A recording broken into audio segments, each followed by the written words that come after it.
intinya komunitas belajar itu adalah bagaimana kita memecahkan permasalahan-permasalahan yang kita hadapi terkait dengan sekolah kita.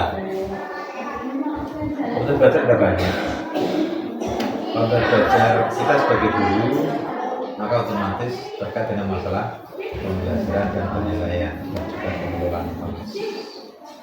Kalau komunitas belajarnya manajemen, itu nanti kepala sekolah untuk komunitas belajar sendiri, namanya adalah komunitas belajar manajemen yang dipecahkan apa ya, masalah-masalah manajemen, sistem manajemen.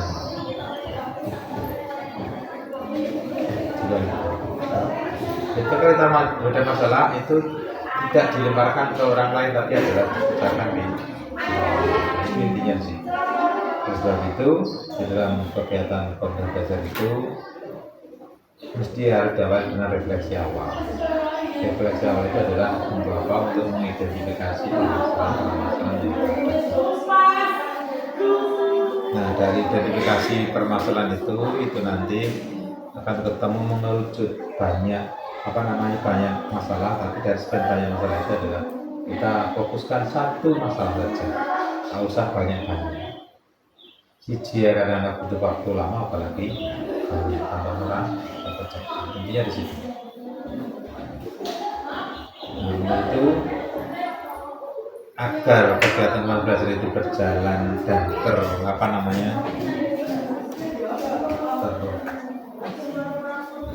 terencana, maka ya, yang pertama adalah Bapak Ibu yang masuk dalam komunitas. Kemarin komunitas kita batasi ya, dari satu komunitas itu adalah maksimal 5 saja. Kalau di sini ada berapa gurunya? 13, maka bisa di monggo pokoknya yang penting tidak boleh lebih dari beda dari 4, 5 boleh, atau 3, 4 juga.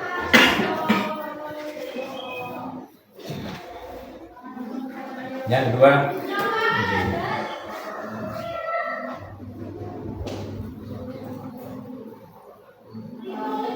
waalaikumsalam. Ini Pak Haris.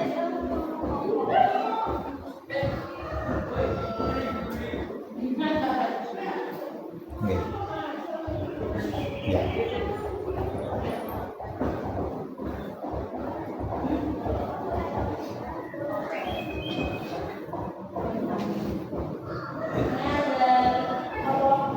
Itu masih berapa bulan kan?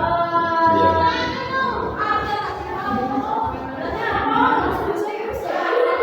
Satu tahunan lebih berarti.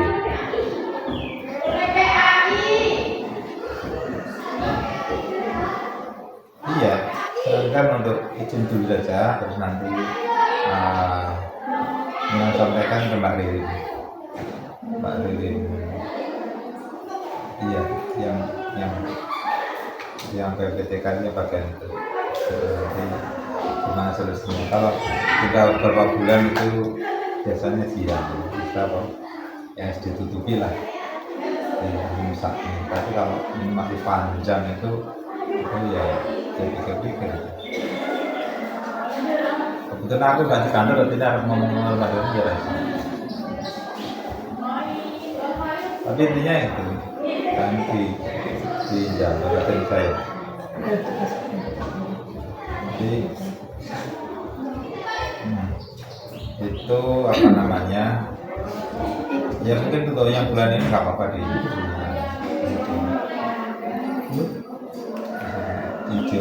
izin sakit saya dulu, nanti kita lebih izin cuti sakit, terus setelah itu selanjutnya rokokan itu rokok momen ya, kalau enggak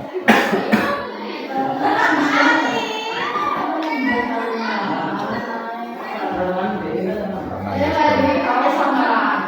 ya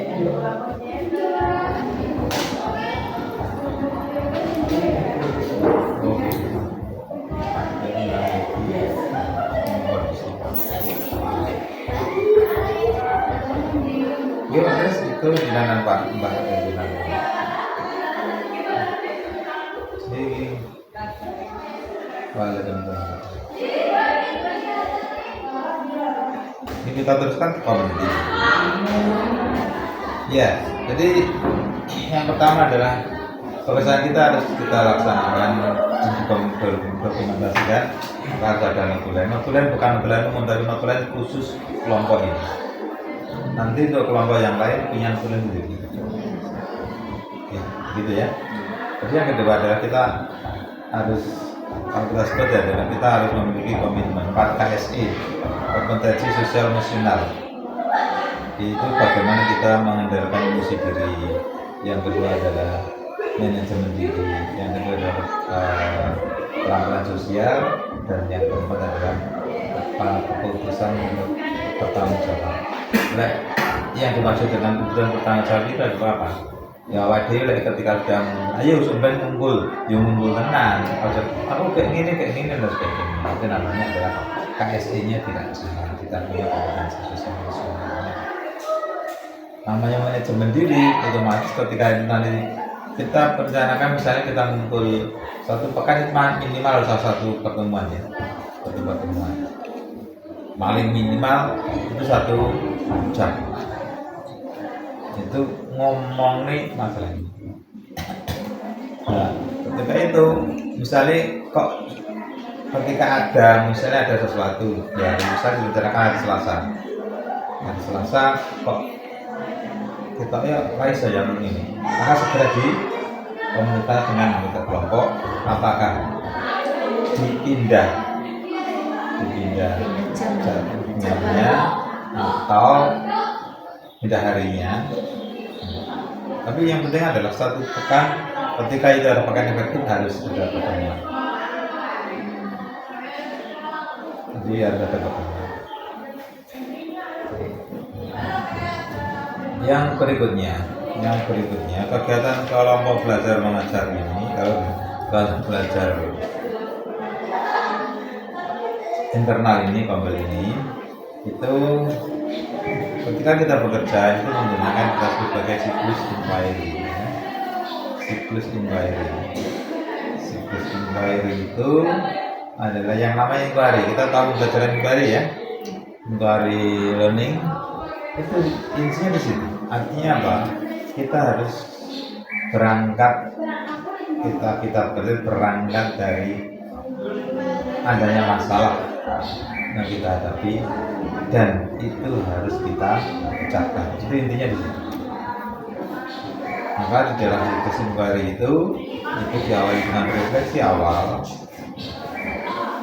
terus kemudian yang kedua nanti dari perencanaan, yang ketiga itu adalah implementasi, yang keempat adalah evaluasi dan tindak lanjut. Nah, dari 4 langkah itu saya tambah 1. Jadi setelah refleksi awal itu kita kita tambah 1 namanya kontekstualisasi. Sebelum perencanaan. Jadi setelah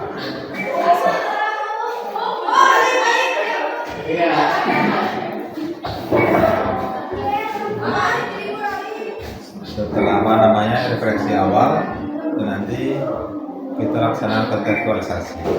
Kontekstualisasi itu apa esensinya? Adalah mencari referensi terkait dengan sumber masalah itu. Referensinya pertama bisa dari buku, dari daring, dan itu ya, dari internet, dari hasil penelitian orang lain, atau dari hasil praktek baik orang. Jadi ada banyak untuk referensi. Tujuannya untuk apa ada referensi ini? Referensi untuk implementasi dan referensi itu tujuan utamanya adalah untuk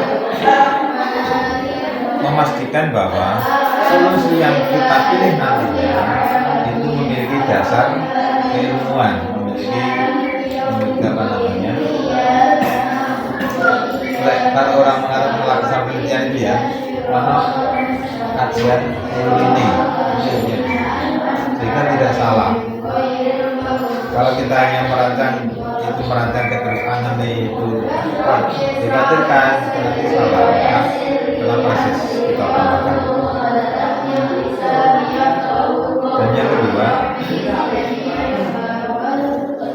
kita lihat itu selama ini ketika Bapak Ibu guru kita biasa langsung ada masalah bisa menanyakan itu mencari solusinya bingung karena tidak punya bekal referensi.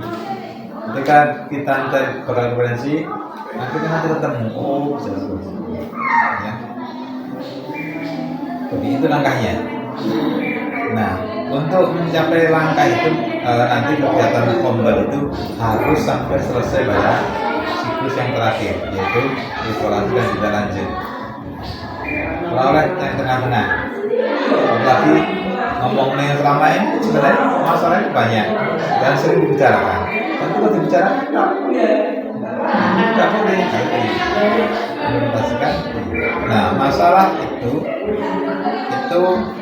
bisa masalah dari siswa, bisa jadi masalah dari diri kita sendiri. Tapi tidak boleh lepas dari koridor tadi. Kita sebagai guru itu harus tidak lepas dari masalah pembelajaran, pengelolaan kelas, penilaian, atau hal yang lain. Nantinya adalah terkait dengan masalah. Bisa dipahami? Oke, kalau bisa dipahami, langkah pertama langkah pertama kita masuk pada refleksi awal.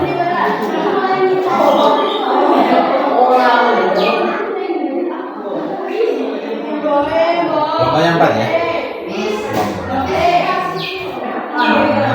Pertanyaan pertama saya, nanti setiap apa yang disampaikan oleh teman-teman diperhatikan, ya. Silakan mengidentifikasi dirinya masing-masing. Masalah apa yang Bapak Ibu hadapi?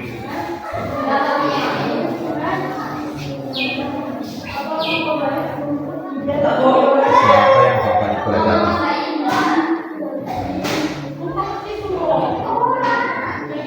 Apa yang Bapak Ibu temui?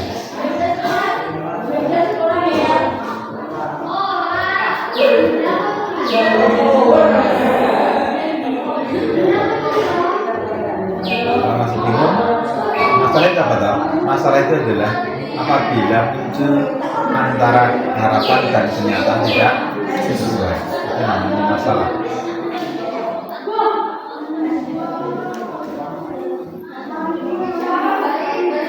Anak-anak begini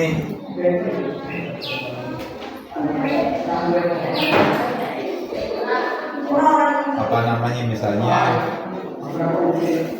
ngomong bahasa Inggris, enak, tapi maju rawani, itu masalah.